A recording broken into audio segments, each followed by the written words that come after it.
Hello students. तो आज हम पढ़ेंगे 9th क्लास में साइंस का चैप्टर 1 फ्रॉम केमिस्ट्री। तो एक छोटी सी इन्फॉर्मेशन है वीडियो स्टार्ट करने से पहले कि हम वीडियो सीरीज लेके आ रहे हैं पूरे 9th की साइंस के लिए, देन आफ्टर हम मैथ्स के लिए भी लेके आएंगे।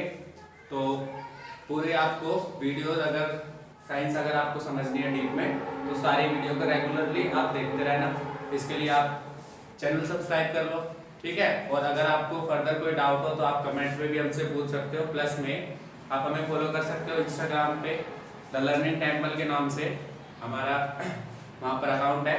प्लस में ऐप भी है, प्ले स्टोर पे अवेलेबल है, डिस्क्रिप्शन में उसका लिंक भी है, ठीक है। आप चाहो तो डिस्क्रिप्शन से सीधा आप वहाँ पर डाउनलोड कर सकते हो और उसके थ्रू हमसे कनेक्ट हो सकते हो, ठीक है।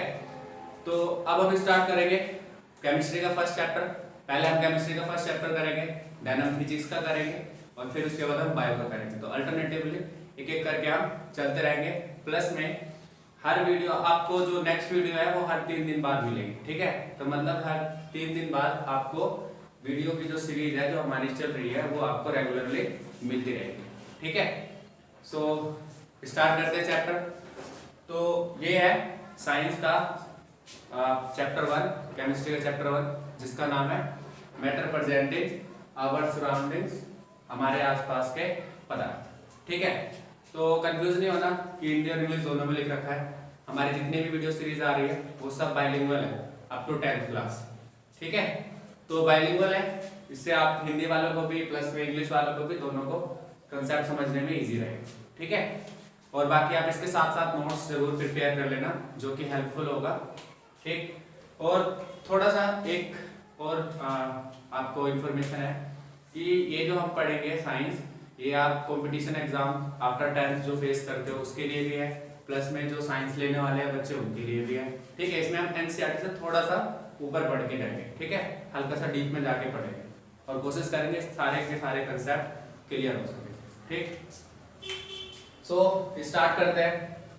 तो सबसे पहले आप कभी भी कोई भी लेसन स्टार्ट करते हो इन साइंस और मैथमेटिक्स तो आपको उस चैप्टर का मीनिंग पता होना चाहिए, ठीक है। वो चैप्टर में आप क्या पढ़ने वाले हो, कौन से सब टॉपिक्स पढ़ने वाले हो, ये तो धीरे धीरे आपको पता लग ही जाएंगे जैसे जैसे हम चैप्टर पढ़ेंगे। बट फर्स्ट ऑफ ऑल हमारे चैप्टर का मतलब क्या है, मीनिंग क्या है, ठीक है, हम क्या पढ़ने जा रहे हैं।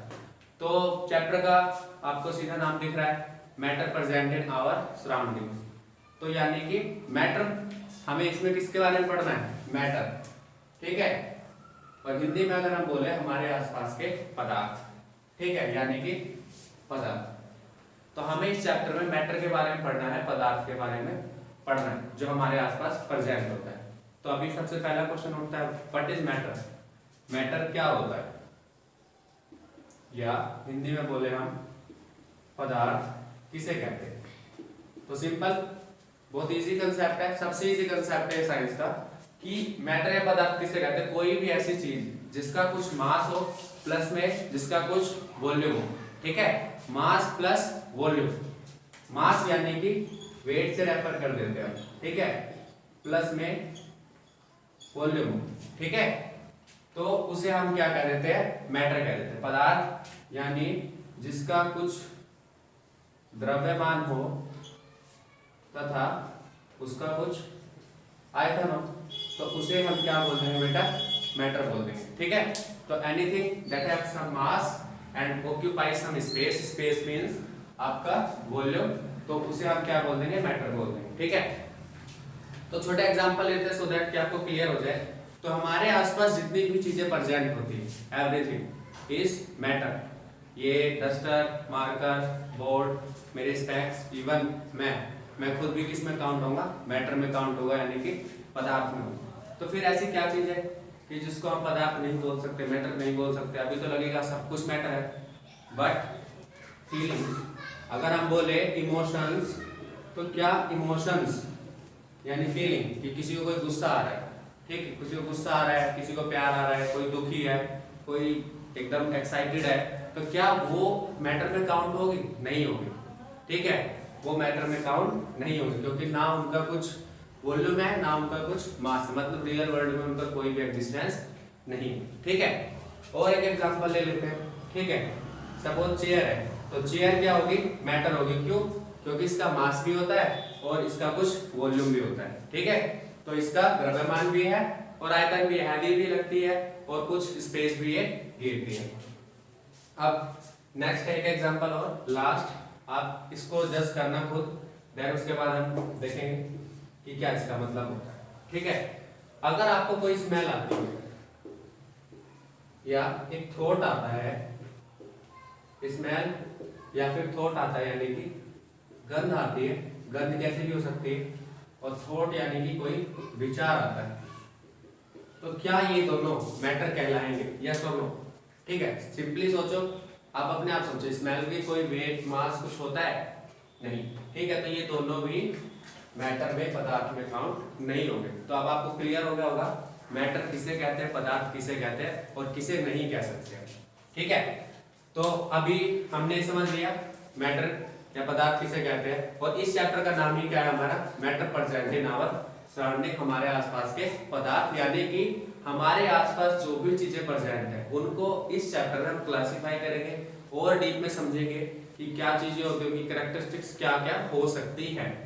ठीक है, सो सबसे पहले क्लासिफिकेशन, वर्गीकरण हिंदी में बोलते हैं हमें वर्गीकरण करने की क्या जरूरत है, क्या जरूरत है कि हमें क्लासिफाई करने की किसी भी चीज को की आवश्यकता पड़ती है। रीजन कि अगर आप किसी भी चीज को समझना चाहते हो, एनालाइज करना चाहते हो, ठीक है, सम टाइम आप बार बार वो चीजें रिपीट होती है, तो आपको क्या करना पड़ेगा, उसे क्लासिफाई करके ही रखना पड़ेगा, अदरवाइज आपको वो चीज समझने बड़ा मुश्किल हो जाएगी। एग्जांपल है कि कोई सपोज राशन की दुकान है, उस राशन की दुकान में अगर आप कभी भी देखते हो तो सामान जो होता है, जो भी खाने पीने की चीजें एक तरफ, ठीक है, नहाने में यूज होने वाली एक तरफ, ठीक है, जो भी टॉयलेट्स वगैरह में यूज होते हैं वो सब एक तरफ। तो काइंड ऑफ क्या होता है कि हम उसको अलग अलग रखते हैं, क्लासिफाई करते हैं। क्यों?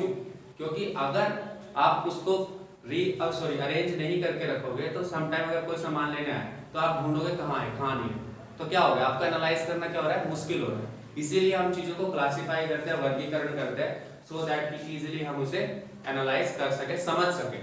ठीक है, आपके अलावा कोई और भी वहां पर है तो वो भी उस इंफॉर्मेशन को समझ सके। साइंस में तो ऐसा होता है, ऐसा नहीं है कि मैं अपने 100 साल की, अगर मेरी 100 साल की उम्र तो 100 साल में मैंने डिस्कवरी की है, ठीक है, मैंने जो वर्क किया, अब मैं उसको एक तरीके से अरेंज करके अगर नहीं गया तो मेरे से आने वाली जो नेक्स्ट जनरेशन है वो उस चीज को नहीं समझ पाएगी। ठीक है, तो इसीलिए हमें वर्गीकरण या क्लासिफिकेशन करना बहुत ज्यादा जरूरी होता है। तो मैटर का क्लासिफिकेशन, पदार्थ का वर्गीकरण सबसे पहले किसने किया? ठीक है, तो आज के टाइम में तो हम बोल देते हैं बहुत सारे साइंटिस्ट ने, उस साइंटिस्ट ने किया, साइंस ने किया। तो सबसे पहले क्लासिफिकेशन आया शास्त्रों में, ठीक है, हिंदुत्व में, कि एंशिएंट टाइम्स में इंडियन फिलोसोफर्स ने, ठीक है, जो हमारे भारतीय खगोलवादी थे, उन्होंने क्या क्लासिफाई किया, 5, हम आज भी पढ़ते हैं, पंच तत्वों से शरीर बना होता है। ठीक है, किसी ने अगर सुना हो तो हिंदू धर्म में कहा जाता है पंच तत्वों से शरीर जो है बना होता है, दैट इज एयर, वाटर, अर्थ, और होता है आपका air, water, earth and flame, और एक और बचा आपका एंड स्काई। ठीक है, तो ये आपके पंच तत्व होते हैं। हिंदी में आपका हो गया ये वायु, ठीक है, जल, पृथ्वी, और फ्लेम यानी कि अग्नि। ठीक है, इसको फ्लेम को हम फायर भी कह सकते हैं। ठीक है, तो समझने के लिए उसे क्या बोलते हैं, फायर। एंड स्काई हो गया आपका आकाश। ठीक है, तो ये 5 तत्वों से मिलके जो मैटर है वो बना होता है। आज के टाइम, पहले टाइम में कहते थे, तो यानी कि मैटर को इन 5 पार्ट्स में क्लासिफाई किया गया एंशिएंट टाइम्स में। ठीक है, इंडियन फिलोसोफर्स के द्वारा इस तरीके से क्लासिफाई किया गया था। बट आज के टाइम में हम जो मैटर है उसको क्लासिफाई कर देते हैं डिफरेंट टाइप से। ठीक है, on the basis of science matter जो है उसे 2 पार्ट में क्लासिफाई किया जाता है, that is one is atom, second is molecule. ठीक है, एटम का मतलब हो गया आपका हिंदी में परमाणु और मॉलिक्यूल का मतलब हो गया अणु। ठीक है, तो एटम और मॉलिक्यूल जो होते हैं इनकी जो क्लासिफिकेशन होती है वो हम इस तरीके से कर सकते हैं, एमेट्री क्लासिफिकेशन। बट एटम और मॉलिक्यूल के बारे में हम आगे जाके काफी डीप में पढ़ेंगे। ठीक है, अभी सिर्फ हम क्या बोलेंगे कि ये बहुत छोटे पार्ट होते हैं, सिर्फ ये आपको रिमेम्बर रखना है कि एटम जो होता है, मैटर के अगर आप सोचो कि ये आपका, आप मेरे पास ये सपोज मार्कर है, अब मैं इसको डिवाइड करता जाऊं, एक ऐसा टाइम आएगा जिसमें मैं इसे फर्दर डिवाइड नहीं कर सकता। काइंड ऑफ आप सोच सकते हो, मैंने ये सेंटेंस लिख रखा है, ठीक है, matter present in our surrounding. आप इस सेंटेंस के छोटे छोटे टुकड़े करना स्टार्ट करो। क्या करोगे, सेंटेंस को पहले वर्ड में बदलोगे। ठीक है, तो वर्ड में बदले, सपोज ये आपने वर्ड ले लिया, वर्ड को क्या क्लासिफाई कर सकते हो, एम अलग, ए अलग, टी अलग, ई अलग, आर अलग। इससे आगे आप इसको और स्प्लिट कर ही नहीं सकते। तो ये इसका सबसे छोटा पार्ट हो गया सेंटेंस का। सिमिलरली अगर मैटर एक सेंटेंस है, ठीक है, अगर आप इमेजिन करो मैटर एक सेंटेंस है, तो आप उसके स्मॉल स्मॉल पार्ट्स करते जाओगे एंड एक ऐसा टाइम आएगा जिसमें हम उसके और डिवीजन नहीं कर सकते। तो उस स्मॉलेस्ट पार्टिकल को हम क्या बोलते हैं, एटम बोलते हैं। ठीक है, स्मॉलेस्ट पार्टिकल को हम, ठीक है, तो हिंदी में लिखे था सबसे छोटे कण को हम क्या बोल देते हैं, परमाणु यानी कि एटम बोल देते हैं। ठीक है, और मॉलिक्यूल अणु क्या हो गया, बस वो इनसे थोड़ा सा बड़ा है। कैसे, जैसे कि अगर आप इन्हें कंबाइन कर दो तो क्या बनेगा, वर्ड बनेगा। ऐसे ही आप इन्हें कंबाइन कर दो, इनका group of atom is called molecule. तो आप चाहे ये कहो कि सेंटेंस वर्ड से मिलकर बना है तब भी राइट हो, और आप कहो सेंटेंस अल्फाबेट से मिलकर बना है तब भी आप करेक्ट हो। तो इसको हम इस तरीके से ही बोल सकते हैं कि क्वांटम एटम से भी, एटम भी आप कह सकते हो, या फिर मॉलिक्यूल भी हम कह सकते हैं। ठीक है, तो मॉलिक्यूल क्या होता है, ग्रुप्स ऑफ एटम या ग्रुप ऑफ एटम बोल दो। ठीक है, ग्रुप ऑफ एटम, हिंदी में बोले तो हम परमाणुओं का समूह।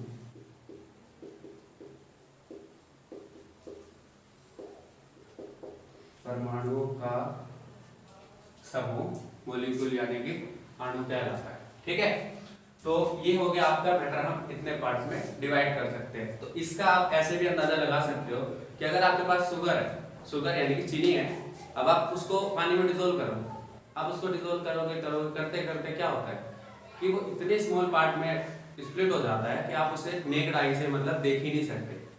ठीक है, तो वो क्या बना होगा, वो मॉलिक्यूल बना होगा। ठीक है, शुगर के मॉलिक्यूल हो गए। तो इस तरीके से हमें पता लगता है कि मैटर क्या है, स्मॉल पार्टिकल से मिलकर बना है। ठीक है, फर्दर अब क्या है, हमें आगे पढ़ना है प्रॉपर्टीज ऑफ मैटर। ठीक है, प्रॉपर्टीज ऑफ मैटर में मतलब हमें ये पढ़ना है कि मैटर जो होता है उसकी क्या क्या डिफरेंट प्रॉपर्टीज हो सकती है, विशेषताएं हो सकती है। तो प्रॉपर्टीज आती है। ठीक है, और ये प्रॉपर्टीज जनरली किसकी होगी, पार्टिकल जिससे वो बना हुआ है, जिससे वो बना हुआ है उन्हीं पार्टिकल्स की प्रॉपर्टीज होती है। इसको एनालाइज करना, इसके बेसिस पे हम आगे स्टेट्स ऑफ मैटर भी पढ़ेंगे। ठीक है, पदार्थ की अवस्थाएं, उसको समझने के लिए आपको ये प्रॉपर्टी समझना बहुत जरूरी है। तो फर्स्ट है, फर्स्ट प्रॉपर्टी अभी पढ़ा हमने, मैटर किससे बना होता है, स्मॉल पार्टिकल से। तो matter is made up of small particle.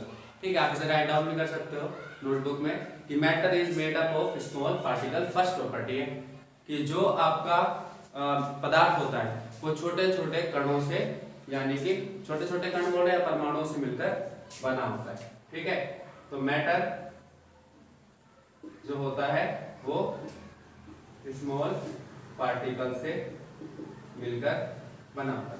ठीक है, तो पदार्थ छोटे कणों से मिलकर बना होता है। सेकंड प्रॉपर्टी आती है। ठीक है, पदार्थ जो है छोटे कणों से मिलकर बना होता है। और सेकंड प्रॉपर्टी है इसकी कि जो एटम्स होते हैं, जो आपका मैटर होता है उसमें जो पार्टिकल्स होते हैं they are in continuously motion, random motion. कि जो पार्टिकल्स होते हैं वो किस में होते हैं, मोशन में होते हैं। Particles are in continuous motion, particles continuous motion में होते हैं, यानी कि कण गतिमान होते हैं। ठीक है, बहुत इजी है प्रॉपर्टीज, आप इसके बारे में हम आगे समझेंगे भी, और इसी की वजह से ही हम क्लासिफिकेशन भी कर पाते हैं। ठीक है, अब आती है आपकी थर्ड प्रॉपर्टी। थर्ड प्रॉपर्टी क्या होती है? They attract each other. ठीक है, पार्टिकल्स क्या होते हैं, एक दूसरे को अट्रैक्ट करते हैं। सोचो आप, अगर पार्टिकल्स अट्रैक्ट नहीं करते कभी भी, तो ये सॉलिड कैसे बनता? सॉलिड बना क्यों है? क्योंकि इन पार्टिकल के बीच में अट्रैक्शन फोर्स है, आकर्षण बल है। ठीक है, तो थर्ड प्रॉपर्टी क्या होगी? Particles attract each other. ठीक है, तो कण एक दूसरे को आकर्षित करते हैं। ठीक है, हिंदी में ये प्रॉपर्टी हो गई।